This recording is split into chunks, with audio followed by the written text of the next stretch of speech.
Bersama Anda, Francisco Don Asiano mengawali Kompas siang hari ini. Saudara, Wamenkumham Edward Omar Syarif Hiarie ditetapkan sebagai tersangka kasus suap dan gratifikasi oleh Komisi Pemberantasan Korupsi.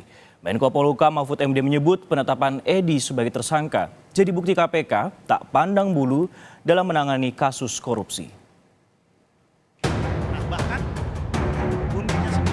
Komisi Pemberantasan Korupsi menetapkan Wamenkumham Edward Omar Syarif Hiarie atau Edi Hiarie sebagai tersangka suap dan gratifikasi senilai 7 miliar rupiah melalui rekening dua stafnya. Selain itu, ada dugaan gratifikasi sebesar 1 miliar rupiah. Kedua perkara itu diduga terjadi pada 2022 yang lalu. KPK juga mengaku telah memiliki bukti transaksi janggal dalam 2 rekening asisten pribadi dan pengacara Edi Hiarie. Dan HAM ini kami juga sudah mendapatkan banyak data dari PPATK yang berikutnya kami lakukan analisis lebih jauh nanti dalam proses penyidikan sebagai bahan materi penyidikan.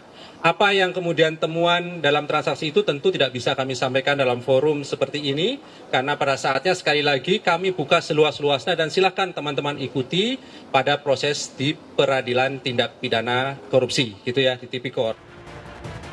KPK bekerjasama dengan Pusat Pelaporan dan Analisis Transaksi Keuangan PPATK untuk mengusut aliran suap dan gratifikasi Wamenkumham Edward Omar Syarif Hiarie.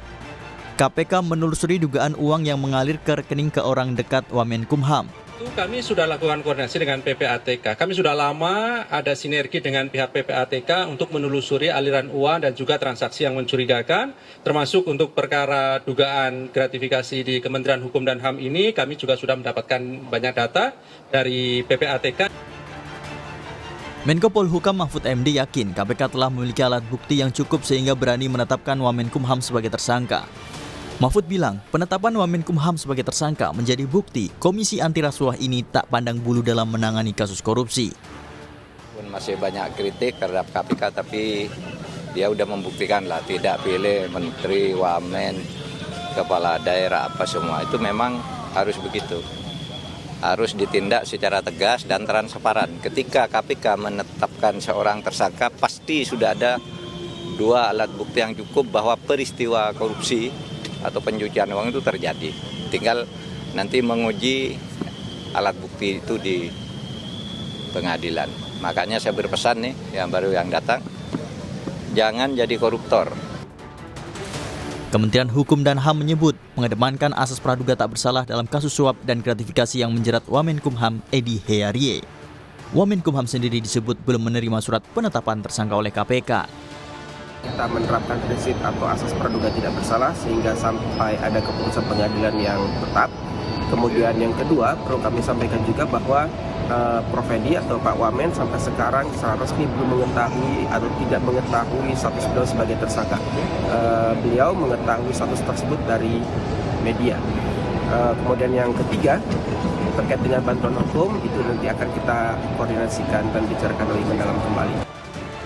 Selain Wamenkumham, KPK juga menetapkan 2 orang staf Edi Hiarie dan pemberi suap sebagai tersangka. KPK akan terus mendalami bukti aliran dana dari rekening 2 orang dekat Wamenkumham yang diduga menerima aliran uang dari PT Citra Lampia Mandiri dalam sengketa lahan konsesi tambang nikel di Luwu Timur, Sulawesi Selatan. Tim Liputan, Kompas TV. Jurnalis Kompas TV Gracia Adur sudah bersiap dengan laporan lengkapnya dari Gedung Merah Putih KPK Jakarta. Gracia, selamat siang. Jadi kapan Wamenkumham Edi bakal diperiksa sebagai tersangka? Karena kita mengetahui penetapan tersangka ini sudah diteken 2 pekan yang lalu, Gracia.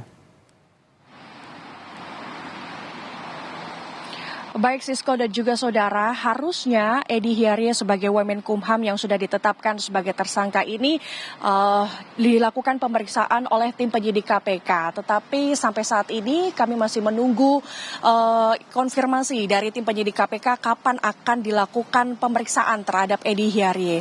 Awal mula dari kasus ini, Sisko dan juga saudara, ini berawal dari laporan Ketua IPW Sugeng Teguh Sentosa yang melaporkan kepada KPK pada bulan bulan Maret 2023 atas adanya dugaan suap dan gratifikasi yang dilakukan oleh Edi bersama dua rekannya yang merupakan asisten pribadinya dengan nilai nominal senilai 7 miliar rupiah, saudara. Nah, berkaitan dengan hal ini, atas penetapan Edi sebagai tersangka, ini kemudian muncul tanggapan dari Tubagus Arif Fatur Rahman yang merupakan Setjen dari Kemenkumham yang mengatakan bahwa beliau yang dimaksud adalah Edi ini tidak tahu menau terkait penetapan tersangka karena Edi sebelumnya belum pernah diperiksa dan juga belum menerima SPDP dan juga sprindik. Tapi yang diinformasikan dari Wakil Ketua KPK Alexander Marwata sebelumnya mengatakan bahwa pada 2 minggu lalu tim penyidik KPK ini sudah menandatangani sprindik pada kasus dugaan suap dan juga gratifikasi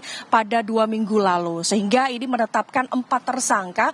4 tersangkanya ini merupakan 3 orangnya adalah penerima suap dan gratifikasi, sedangkan 1 orang ini merupakan pemberi suap. Nah, KPK ini juga menggandeng PPATK, di mana untuk menelusuri sejauh mana aliran dana dan juga transaksi yang mencurigakan. Nah, data ini kemudian nanti akan ditelusuri oleh tim penyidik KPK. Nah, kasus ini kemudian juga menuai tanggapan dari Mahfud MD. Ia mengatakan bahwa KPK tidak pandang bulu, KPK juga tidak memilih-milih antara wamen, menteri, ataupun kepala daerah untuk menetapkan seseorang sebagai tersangka karena pasti sudah mempunyai cukup alat bukti. Sisko. Baik, lantas Gracia, bagaimana peran Edi dalam kasus suap dan gratifikasi yang menyeretnya? Mungkin sudah ada kisi-kisi dari pihak KPK terkait hal ini. Peran dari Edi Hiarie ini kemudian akan saya jelaskan seperti dulu awal mula pertemuan antara Helmut Hermawan dengan Edi terlebih dahulu. Jadi diceritakan bahwa ada seorang pengacara yang bernama Anita ini memperkenalkan Helmut Hermawan, seorang direktur utama dari PT Citra Lampia Mandiri, ke Edi sebagai Wamenkumham. Nah, maksud dari perkenalan ini adalah yang pertama adalah untuk konsultasi. Kemudian yang kedua untuk meminta perlindungan hukum serta menanyakan perkara pidana yang dihadapi oleh Helmut Hermawan beserta 2 rekannya yang merupakan pemilik perusahaan dari PT Citra Lampia Mandiri. Nah, hasilnya Edi bilang bahwa kasus ini merupakan bukan kasus tindak pidana tetapi kasus perdata. Nah, hasil konsultasinya ini kemudian Edi Hiarie ini memperkenalkan 2 asisten pribadinya, yaitu Yogi Ari Rukmana dan juga Yosi Andika ke Helmut Hermawan. Beberapa bulan kemudian, Sisko dan juga saudara Yosi dan juga Helmut ini kemudian mengadakan pertemuan. Nah, isi dari pertemuan ini mengatakan bahwa Yosi bilang ke Helmut bahwa penanganan perkara ini tidak gratis. Ini membutuhkan dana senilai 4 miliar rupiah. Nah, karena melihat angka 4 miliar rupiah ini cukup besar bagi Helmut, maka ia perlu membicarakan terlebih dahulu kepada 2 rekannya yang merupakan pemilik perusahaan dari PT Citra Lampia Mandiri ini, saudara. Nah, peran penting dari Edi Hiarie ini adalah kalau menurut yang disampaikan oleh kuasa hukum dari Helmut ini, Edi sempat meminta uang senilai 3 miliar rupiah kepada Helmut untuk mengeluarkan SP3 atas kasus di Bareskrim Polri. Karena menurutnya Edi ini mempunyai kawan di petinggi Bareskrim Polri yang bisa menuntaskan kasus ini, saudara. Kalau Helmut ini tidak memberi uang senilai 3 miliar rupiah, maka Edi mengancam mereka akan ditahan kembali di Bareskrim Polri, saudara.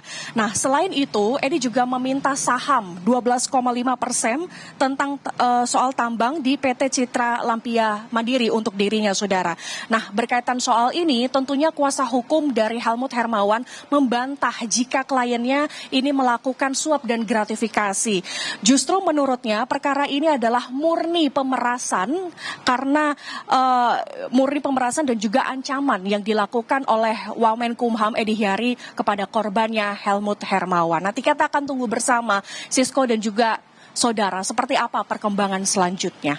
Tentu saja kita akan tunggu perkembangannya apakah memang benar ada dugaan pemerasan dan juga penarikan sejumlah dana seperti itu yang dilakukan oleh Wamenkumham, dan kita akan tunggu bagaimana proses yang berkembang di KPK dan konstruksi perkaranya secara lengkap. Terima kasih Gracia Adur yang melaporkan langsung dari Gedung Merah Putih KPK.